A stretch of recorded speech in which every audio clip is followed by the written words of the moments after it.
All right, we may start actually. It is the last talk before lunch, so I can save you time before lunch. You will probably enjoy it more than my talk. Um, Hello everyone, my name is Ihor Dvoretskyi. I'm a developer advocate at Cloud Native Computing Foundation. And today I will highlight for you what the Cloud Native Computing Foundation is, what is the history, and what actually we do in the Cloud Native world. And not only we as the foundation, but everybody in this community, what is the purpose of this community, and what are the general patterns of being the Cloud Native.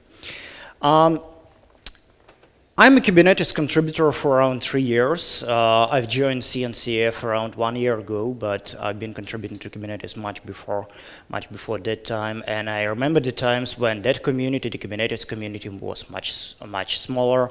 CNCF was also the much smaller foundation. CNCF had a much lower number of projects, and today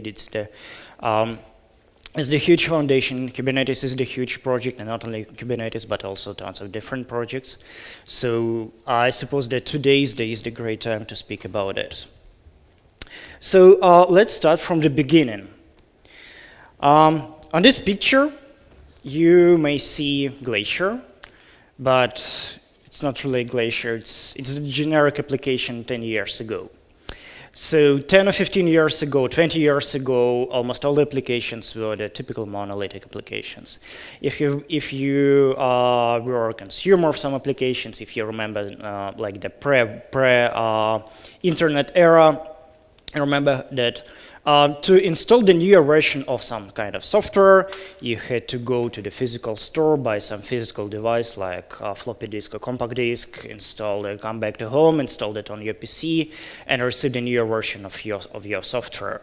And you could do it like once per year, 2 times per year. So the cadence of your updates, the cadence of installation of something new on your existing environment was totally different. Today, in the world of mobile technologies, in the world of total internet dominance, you can receive the new updates on your iPhone or Android phone like multiple times per day.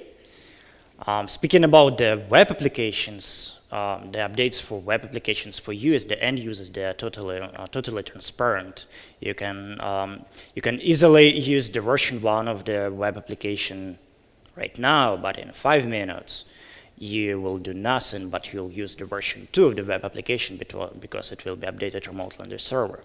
So the way how this ecosystem and the way how the developers' behavior and the consumers' behavior has changed is moving from the monolithic applications to microservices. Because with the microservices, you can easily swap the different parts of your complex application. You can easily update one piece and don't update the different one. You can easily disassemble some pieces of your software and so on. So that is one of the greatest benefits of migrating from the monolithic applications to the microservices. And from the technology perspective, the microservices the development of microservices has become so popular since the container technologies have been developed. Because you remember the early days of this IT world, when we had only the pure bare metal servers. After that, some companies and the open source community have developed the virtual machines, but virtual machines were actually the same hardware machines. They have been not so flexible. They haven't been so modular as the containers today. And after virtual machines have been developed, the container technologies evolved. For example, OpenVZ or LXC, and these technologies were also exactly these two technologies and the similar ones were actually the evolution of the existing virtual machines technologies, because With LXC or OpenWZ, you could easily use almost the same way of running the virtual machines, but with some limitations. So I would say that LXC OpenWZ containers were like much more stripped versions of the virtual machines, but they haven't significantly changed the way how developers been using them and how the end users have been using them for consuming software. But at the same time, a few years after that, Docker as the technology has been developed, and exactly that was the moment where when the significant change in the way how the microservices have been built and how the technologies have been used. Because with Docker, you are interacting with the system not on the operating system level, but on the application level. And if you are an application developer, or if you are a group of application developers that are building some different kinds of software, but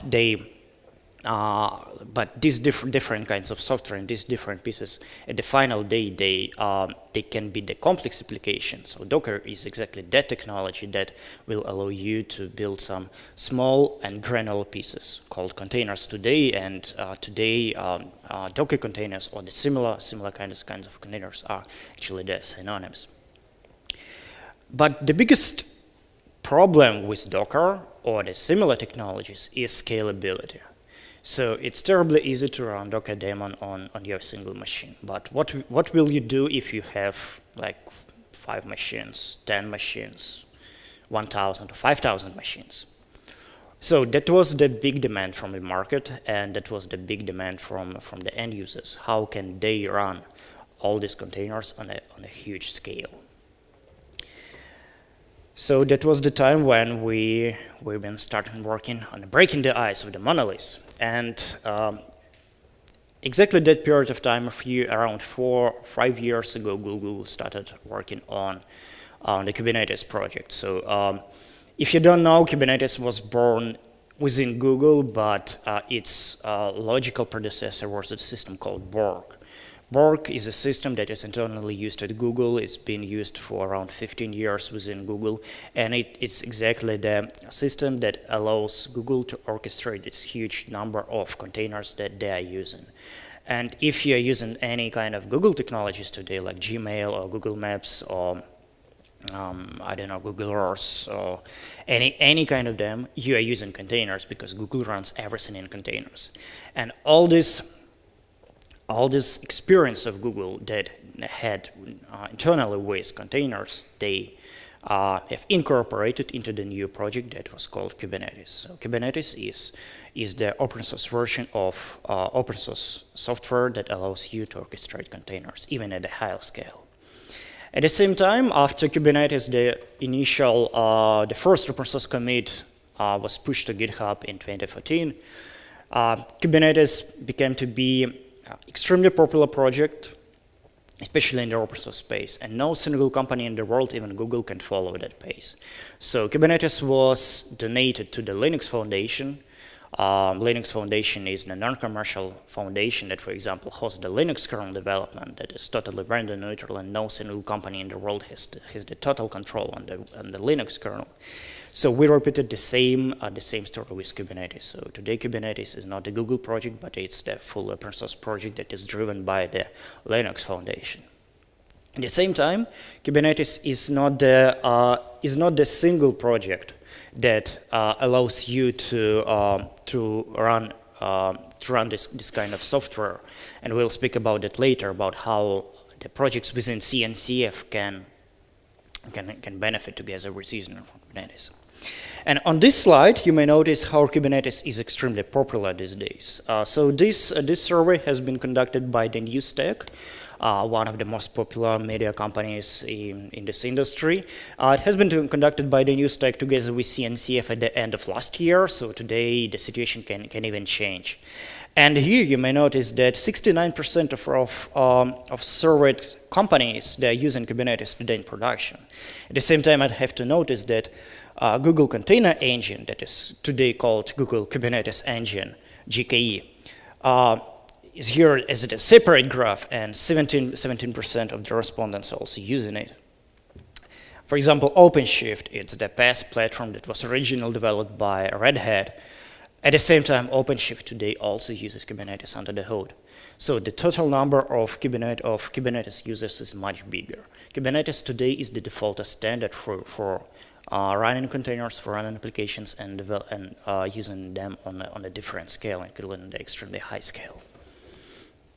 And here you may notice why Kubernetes is the real standard, because almost every organization, almost every company, almost every surveyed respondent who are using containers today, most of them are using Kubernetes on any kind of platform, even on AWS, even on the bare metal on-premises servers, on GCP, OpenStack, and so on. So almost every kind of container deployment today uses Kubernetes.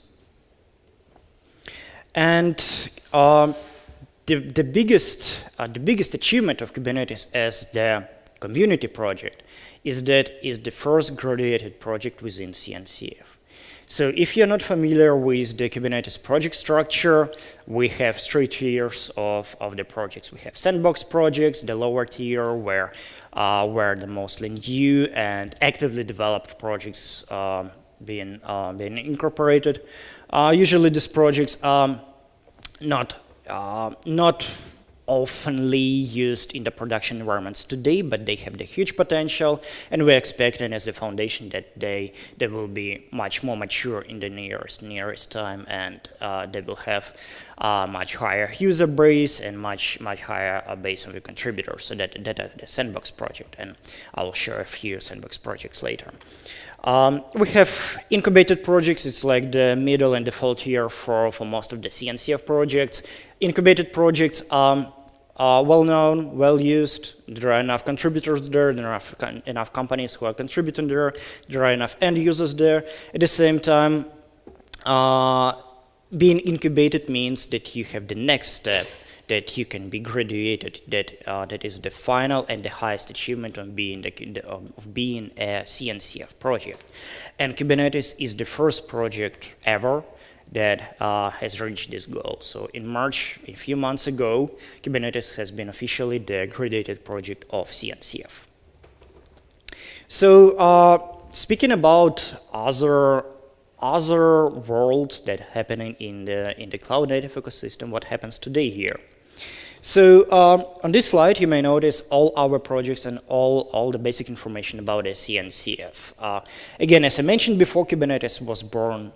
Kubernetes was the single and the first and the seeding project of CNCF, but today we have more than 20 projects there. On this slide also you may notice a few incubating projects, including well-known projects as Prometheus for monitoring, gRPC, Containerd Rocket Data, container runtimes, multiple servers, meshes, source proxies, and so on. Also, we have a few sandbox projects that I mentioned before, including Rook for storage, for container storage, the container native storage, and cloud native storage, the SPIFFE inspired, the security projects, and so on. And again, speaking about the companies that are actively involved into this world, again, Google was the first company, but Google is not the single company today.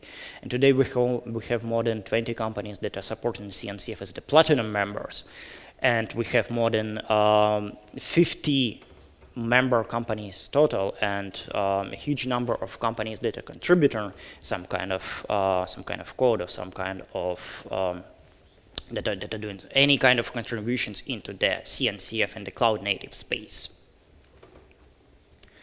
And besides that, CNCF is also working on some other projects that allow community and allow the end users to simplify their view and simplify the interaction with the cloud native projects. And for example, we have developed the cloud native trail map, which is the terribly easy with a visualized version of how can you interact and what is your path moving towards the cloud native world. So on this trail map, you may notice which kind of technologies may you use for containerization, for example. If you need CI/CD, it's here. If you need some orchestration of application definitions, so they're there. And on this trail map, also the CNCF hosted projects are also mentioned. So if you're looking for some solution, for example, for distributed database, you may see Vitess here, which is the CNCF project for managing the distributed database storage. And so on. So you may notice, you may find this trail map on the website lcncf.io, where you may find it in a high resolution, and even share with people who can be interested in this way. Another big project that has been developed by CNCF during a long time is the cloud-native landscape. The good news that the cloud-native landscape is terribly huge today, and that the bad news, because it's terribly hard to read anything that is happening on this slide, on this picture.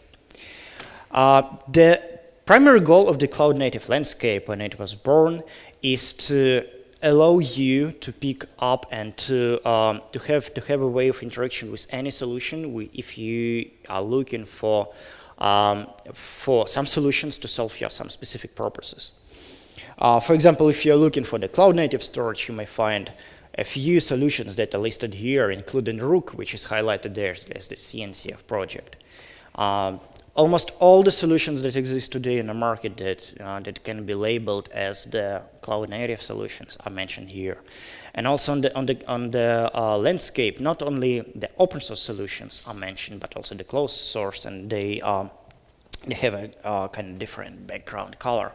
But again, if you're looking for some specific solution, and it doesn't matter for you if that's open source solution, closed source solution, so it's the best way how can you interact with it.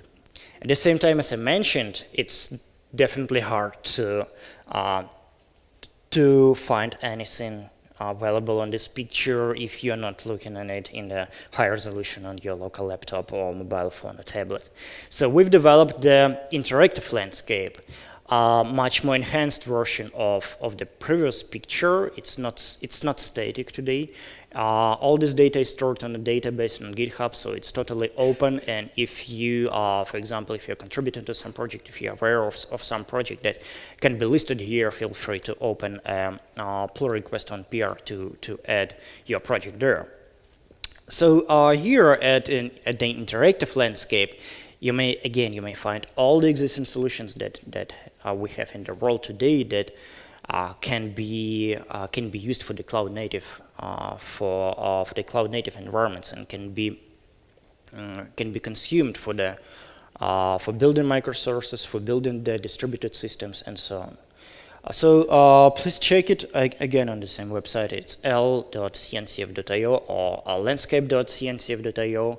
And if you're going to find some solution, if you have some specific needs, for example, with the storage and networking, I strongly suggest you to start with this web page, where you will be able to find all the solutions that exist in some specific area. And what is the most important about the cloud-native world and about this project that I have mentioned right now? The most important are you, the community. People who are building this community, people who are building these projects, people who are developing them, or people who are sharing their knowledge within the local meetup groups. For example, CNCF today has more than 150 official meetup groups, and for example, here in Paris we have one of the most most popular and active groups in the whole world. We have also the program that is called the CNCF Ambassadors Program, and today we have more than 50 CNCF ambassadors that are people who are actively involved into the community world, that are people who are writing articles, that are driving the meetups, that are interacting with the local or global communities in different ways. At the same time, all the projects that I have mentioned before, including Kubernetes, one of the most popular projects today in the world, they couldn't be so successful without the community. So if you are a part of the community, please respect it. And that's all from me. Thank you.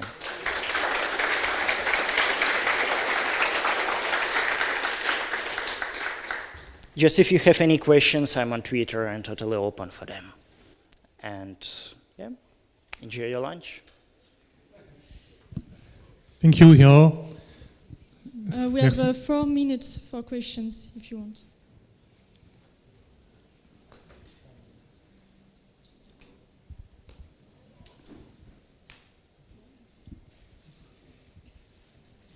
No People are questions? waiting for lunch, and I'm fine with that.